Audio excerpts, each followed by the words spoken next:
प्रिय विद्यार्थियों, आज हम कविवर बिहारी की समास पद्धति भाग 2 पर चर्चा करेंगे। मैं डॉक्टर चंद्रलोचन त्रिपाठी, प्राचार्य, राजकीय कन्या महाविद्यालय बहरोड।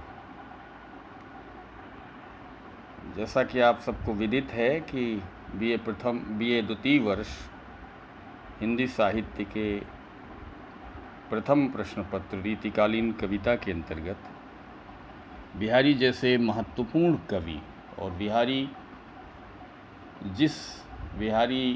जिसके लिए विख्यात हैं गागर में सागर भरने की कला, जिस पर मैं पूर्व में प्रथम भाग में व्याख्यान दे चुका हूँ।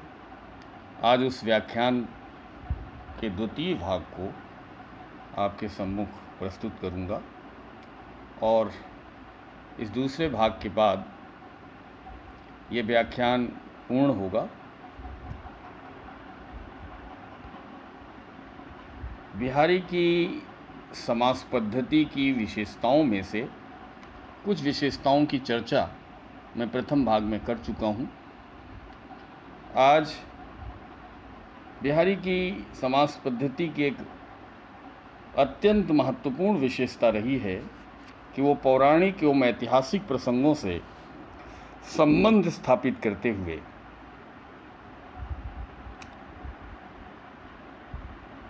नायिकाओं की स्थितियों का बहुत ही संक्षिप्त किंतु मार्मिक चित्रांकन करते हैं।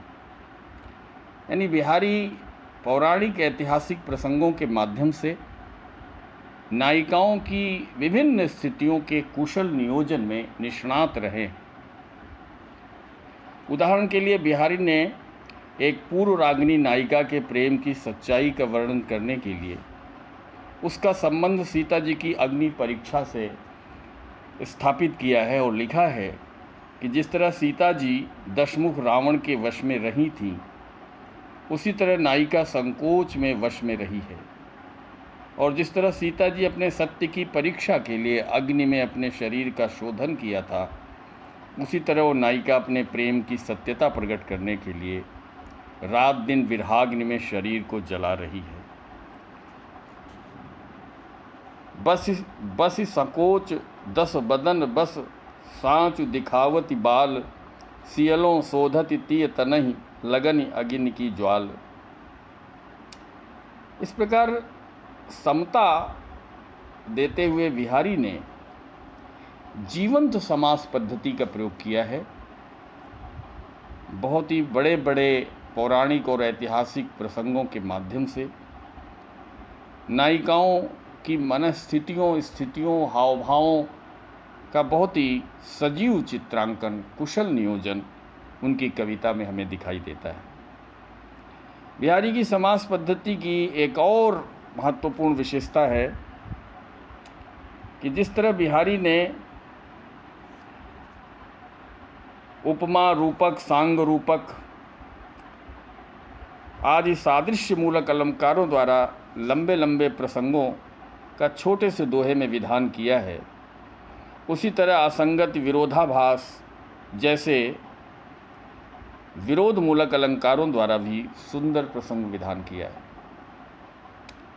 जिससे दोहे में चमत्कार, काव्य चमत्कार के अतिरिक्त काव्य चारुता भी आ गई है। उदाहरण के लिए बिहारी ने असंगत अलंकार द्वारा एक बड़े ही सुंदर और विस्तृत प्रसंग को दोहे की 2 पंक्तियों में कुशलतापूर्वक निबद्ध करते हुए लिखा है कि प्रेम व्यापार में 2 प्रेमियों के प्रायः नेत्र तो उलझा करते हैं, किंतु परिवार के लोगों में कहासुनी के कारण कुटुंब टूट जाते हैं। इतने पर भी जो वस्तु टूटती है वही फिर जोड़ी जाती है, किंतु यहाँ चतुरों के चित्त जुड़ा करते हैं और जोड़ी जाने वाली वस्तुओं में ही गांठ पड़ा करती है। किंतु यहाँ दुर्जन के हृदय में जब गांठ पड़ती है तो वो फिर नहीं जोड़ी जा पाती। इस तरह विधाता ने प्रेम व्यापार की एक विलक्षण रीति बना दी है। द्रग उर्झत टूटत कुटुम, जुरत चतुर चित प्रीति, परति गांठ दुर्जन हिये, दई भई यह रीति। इसी तरह विरोधाभास अलंकार द्वारा भी उन्होंने प्रसंग विधान करते हुए कई वस्तुओं को एक स्थान पर लाकर उपस्थित कर दिया है और उन सब की समान विशेषता बताते हुए लिखा है कि तंत्री, नाद, कवित्त, रस, सरस, राग और रति क्रीड़ा में जो अनबूढ़े हैं अर्थात पूर्ण रूप से प्रविष्ट नहीं हुए हैं, वे तो डूब जाते हैं, अर्थात कोई आनंद प्राप्त नहीं करते हैं, किंतु इनमें जो पूर्ण रूप से डूब जाते हैं वे तर जाते हैं, अर्थात उन्हें भी अभीष्ट आनंद की प्राप्ति हो जाती है। तंत्री, नाद, कवित्त, रस, सरस, राग, रति, रंग, अन बूढ़े बूढ़े तेरे, जे बूढ़े सब अंग। बिहारी की समास पद्धति की एक अन्य विशेषता ये भी है कि उन्होंने समासोक्ति, अन्योक्ति आदि वस्तु व्यंजना मूलक अलंकारों द्वारा भी बड़े बड़े प्रसंगों का संक्षेप में कुशलतापूर्वक नियोजन किया है। उदाहरण के लिए बिहारी ने एक नवयौवना मुग्धा नायिका से मिलने के लिए उत्सुक नायक को समझाने के लिए एक भ्रमर की क्रीड़ाओं का संकेत देकर समासोक्ति अलंकार के सहारे बताया है कि देखिए, रसीले कुसुम पर भंवरा पहले मंडराता रहता है, कभी झुककर तथा झपट कर, उससे एकाएक लिपट नहीं जाता। वो उस पुष्प का अत्यंत सुकुमार शरीर देखकर उसका स्पर्श करने में भी अपने मन के अंतर्गत विश्वास नहीं करता, क्योंकि उसे आशंका रही आती है कि यह सुकुमार कुसुम मेरे भार को सहन नहीं कर पाएगा। सरस कुसुम मंडरात अली न झुकी झपटी लपटात, दरसत अति सुकुमार तनु परसत मनु न पत्यात। इसी प्रकार बिहारी की एक दूसरी समास पद्धति की एक और महत्वपूर्ण विशेषता ये भी है कि वे बड़े बड़े पौराणिक कथाओं को एक छोटे से ही दोहे में निबद्ध कर देते हैं। उदाहरण के तौर पर जैसे रुक्मिणी हरण की कथा बहुत ही लंबी एवं विस्तृत है, किंतु बिहारी ने रुक्मिणी हरण के समय का बड़ा ही मार्मिक निरूपण किया है। रुक्मिणी का पाणिग्रहण करने के लिए शिशुपाल आया हुआ है और कृष्ण के भय से उसके साथ जरासंध, बाणासुर आदि भी युद्ध के लिए तैयार होकर आए हैं। उधर श्री कृष्ण अकेले आकर कुंडिनपुर में ठहर गए हैं। रुक्मिणी देवी पूजन के लिए बाहर मंदिर में आती हैं। चारों ओर शिशुपाल तथा उसके सहायकों की सेनाएं सुरक्षा के लिए लगा दी गई हैं। उधर कुंडिनपुर की सेना भी रुक्मिणी की सुरक्षा के लिए सुसज्जित खड़ी है।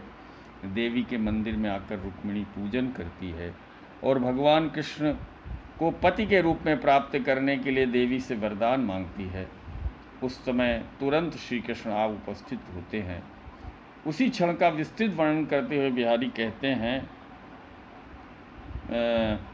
कि श्री कृष्ण ने आते ही तुरंत सिंह की सी गर्जना करके अपनी ललकार सुनाई, जिसे सुनकर सेना के घेरे में बंद रुक्मिणी सबकी ओर देखकर व्यंग्यपूर्वक हंस पड़ी। नाह गरज नाहर गरज, बोल सुनायो टेरी, फंसी फौज में बंद बिच, हंसी सबन तनुहेरी। इसी तरह बिहारी ने प्रलय करण बरसन लगे दोहे में गोवर्धन धारण की कथा को बहुत ही संक्षेप में एक दोहे में निबद्ध कर दिया है। बिहारी की समासोक्ति पद्धति पर विचार करते हुए हम पाते हैं कि बिहारी ने थोड़े में कुशल, थोड़े में बहुत कहते हुए अर्थात गागर में सागर भरते हुए समास पद्धति द्वारा जो कौशल प्रकट किया है, वही बिहारी की ख्याति का मूलाधार रहा है।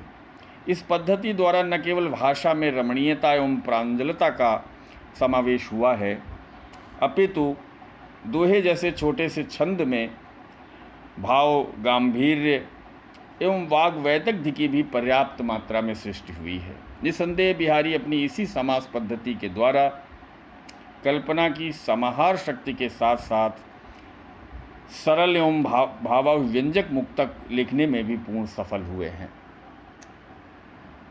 सामान्यतया थोड़े से शब्दों में व्यापक अर्थ को समेट लेने की एक क्षमता दोहे की समाहार शक्ति पर निर्भर करती है। किंतु विचारपूर्वक बिहारी की इस क्षमता का आकलन करते हुए हम देखते हैं, बिहारी की सच्चाई से गुजरते हुए हम देखते हैं कि समाहार की क्षमता केवल सामासिक पदावली के प्रयोग पर नहीं आधारित है, बल्कि कई बार बिहारी अपने दोहे में रूप, भाव, चेष्टा आदि का प्रभावोत्पादक चित्र खड़ा करते हैं। इस चित्र के लिए उन्होंने जो फलक चुना है उस पर थोड़ी ही रेखाएं खींची जा सकती हैं, और इन रेखाओं के खींच देने में ही वो प्रभावोत्पादक ढंग से खींच देने में, चित्र को और अधिक भास्वर बना देने में अपनी निपुणता का परिचय देते हैं।